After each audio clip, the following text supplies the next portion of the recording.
wayno professeur Amady Ba sanda juge du Kédougou kanko jangini o wino yetti salminama e ma Mamadou Yori Sall, chef d'enseignant à l'Université Gaston Berger de Saint-Louis, directeur du centre de recherche de patrimoine intellectuel africain Fajor.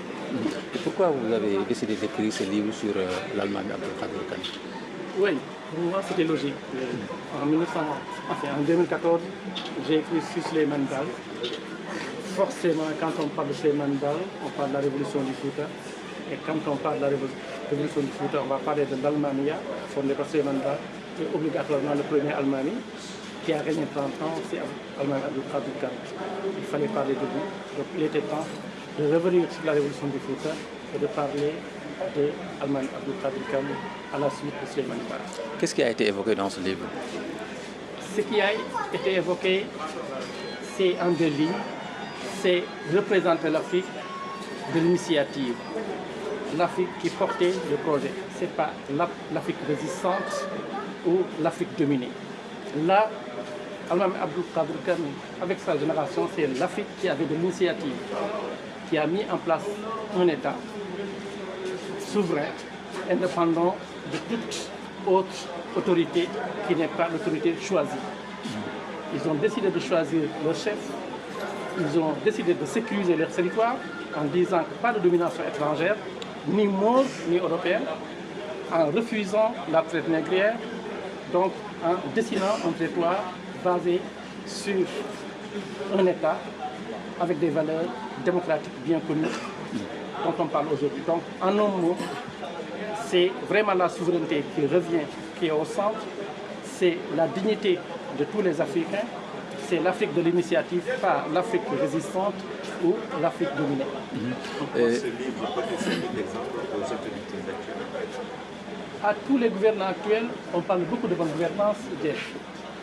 On parle de valeurs qui nous viennent d'ailleurs, que ce soit des valeurs politiques, sociales ou bien économiques. Quand on revisite cette époque-là, cette génération-là du XVIIIe siècle, sur le plan scientifique, on voit que nous étions présents sur le plan scientifique. La notion de Torodo, c'est rien que la science.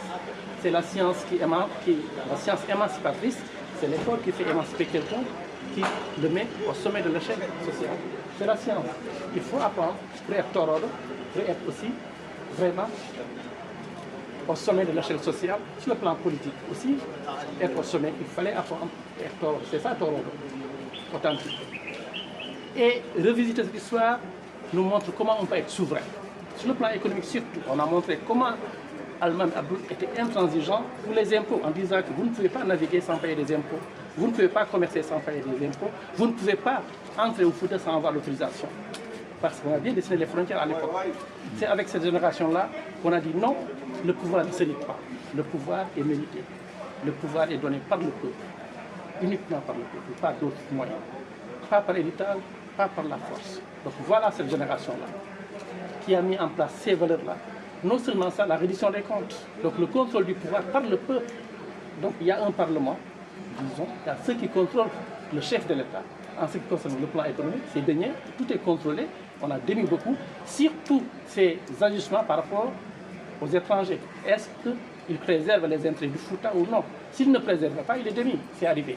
Les premiers forts qui étaient construits à Podor ont valu à l'imam qui a accepté cette construction des démis, c'est mon libéral. Donc vous voyez, la souveraineté dont on parle actuellement était là au centre de tout. On ne jouait pas avec la souveraineté. Sur le plan économique, sur le plan politique, sur tous les plans. Donc les fatigués étaient bannis parce qu'ils étaient tyranniques et parce que le régime était héréditaire. Donc ils ne sont plus là. Ils étaient musulmans, mais ils étaient des tyrans. Il n'y avait pas de liberté. Ils faisaient intervenir beaucoup d'étrangers, des Marocains et des Maures pour préserver leur pouvoir. Et cette génération-là a dit niet. Nous voulons notre pouvoir pour nous-mêmes, par nous-mêmes. Nous allons choisir notre souverain sur tous les plans. Nous allons garder notre système scientifique. Nous n'allons pas dépendre de qui que ce soit. Voilà.